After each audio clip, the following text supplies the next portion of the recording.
நீங்க தெய்வசக்தி உடையவரா என்பதை நீங்களே தெரிந்து கொள்வதற்கு இந்த காணொளி உங்களுக்கு ஒரு நல்ல வாய்ப்பு அமைய போது உங்களை நீங்களே சுய பரிசோதனை செய்து கொள்ளலாம்.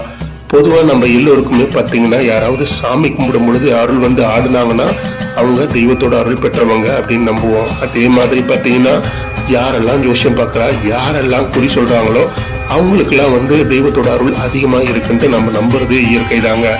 ஆனா உண்மையிலேயே அப்படி கிடையாது. சாதாரணமா இருக்கக்கூடிய நபர்களுக்கு கூட தெய்வத்தோட அருள் ரொம்பவும் முழுமையா இருக்கு.